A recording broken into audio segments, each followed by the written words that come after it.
Hey, it's good to have you with us. You're watching the 700 Club. And after months of looking into Russian influence on the presidential election, congressional investigators are now looking somewhere else. Guess what? Former FBI Director James Comey.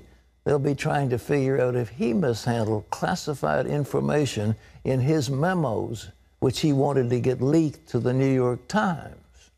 And there are new details about the meeting between President Trump's son and a Russian lawyer just before the election.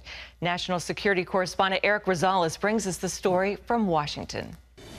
The White House is again on the defensive. Following a New York Times report, Donald Trump Jr. was informed in an email that damaging information about Hillary Clinton was being offered was part of a Russian government effort to help his father's campaign.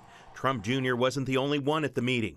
So were then Trump campaign manager Paul Manafort and Trump's son-in-law and current advisor Jared Kushner. And the meeting took place at Trump Tower with a Russian lawyer linked to the Kremlin. According to Trump Jr., she was an individual who I was told might have information helpful to the campaign.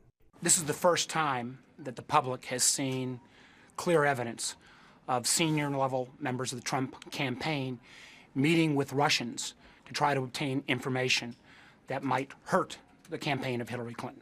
In the past, the president's son denied having any contact with Russians about the campaign. The White House Deputy Press Secretary Sarah Huckabee Sanders says the campaign never followed up on the meeting and that neither Trump Jr. nor the campaign ever colluded with anyone to influence the election.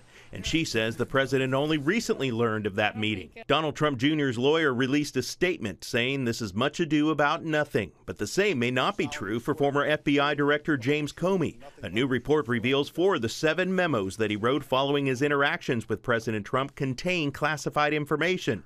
The revelation reported by The Hill undercuts Comey's claim during the Senate Intelligence Committee hearing last month that he believed that the information in the memos were unclassified.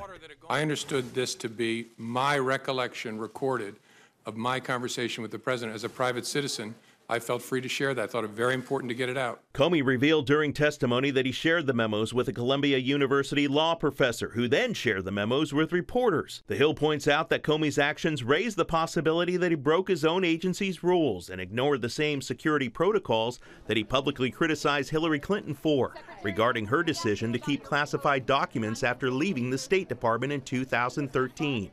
However, Comey's friend disagrees. In an email statement, Columbia law professor Daniel Rickman told CBN News, Jim Comey never gave me a memo that was classified, and the memo whose substance I passed on to the Times has never, to my knowledge, been classified. Memos that went to Congress and not me may well have been classified. President Trump responded to the report about Comey by tweeting, James Comey leaked classified information to the media. That is so illegal. Now congressional investigators will look into Comey's memos, trying to figure out where and how they were created, like were they written on an unsecured computer, and when the government decided that the memos contained classified information, before or after Comey shared them. Eric Rosales, CBN News, Washington. Well, Jay Sekulow is with us now. He's chief counsel of the American Center for Law and Justice, and he's a member of President Trump's legal team. Jay, what is the upshot of all this? There are all these investigations. Does anybody find anything of significance? No. I mean, well, one thing of significance, James Comey leaked information. Originally, everybody thought it was 1 memo. Now we know it's 4 memos. Certainly the government's position now is that this was government material. So James Comey testified that these were he called them recollection recorded, his private information. But the United States government, Department of Justice, has taken the position that this is, in fact, government material. He then leaked government material to a third party who then leaked it to the New York Times. That's a crime. So the investigation that needs to be going on right now needs to be focusing on James Comey. And by the way, 4 of the 7 documents that were released, these notes of James Comey, purportedly now contained classified information. Well, he also gave 4 of these memos to this professor. Originally, everybody, again, thought it was 1. But here's the real problem, Pat. I mean, this is what's so interesting as a lawyer. You've got a situation now where the basis upon which a special counsel was put forward was when James Comey said, I gave this information to my friend to leak it to the New York Times, these memos of conversations he had with the President of the United States for the purpose of getting a special counsel. He got a special counsel in a sense because of the memos that he illegally leaked on conversations he had with the President of the United States.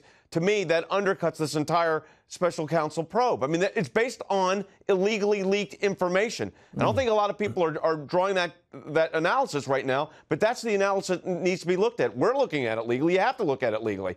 You've got illegally leaked information that served as a basis for a special counsel to be appointed. If that seemed to be okay, it's not. Jay, what are the Department of Justice rules having to do with the propriety, the evidence of impropriety? Have they violated that? I mean, Mueller and Comey were so close together.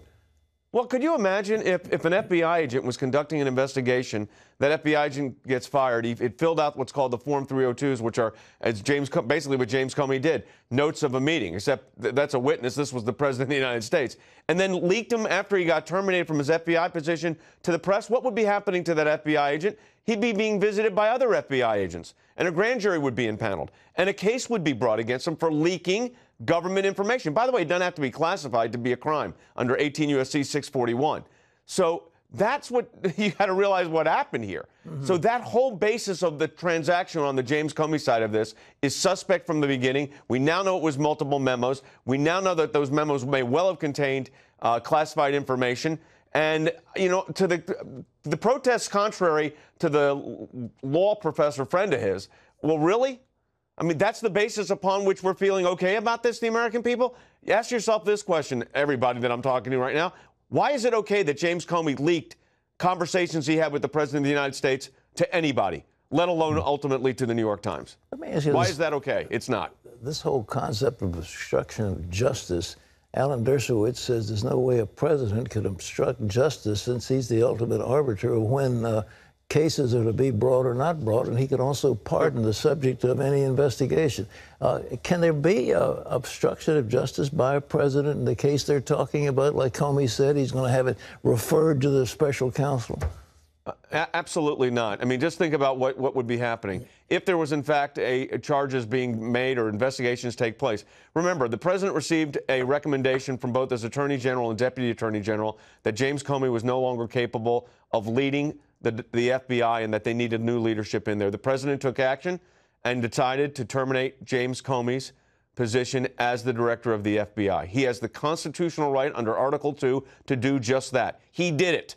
He exercised his constitutional authority. You cannot be prosecuted for obstruction of justice for exercising a constitutional right that vests in the presidency of the United States, period. And that really should be the end of that discussion. There is no way that under these facts that have been alleged and asserted and the facts that we know that this could constitute an obstruction of justice. If that was the case, then any time a president fired anybody, you'd be able to bring an obstruction case. The president had the authority to make that determination. He exercised it. He had the constitutional right to do it. What about Trump Jr.? Have you gotten any insight on that as to what they're charging him? Well, they're not charging him with anything right now. I mean, first of all, what are they going to charge him with? Having a meeting with somebody to get opposition research on an opposing candidate? Well, you know, you ran for president. I mean, that happens.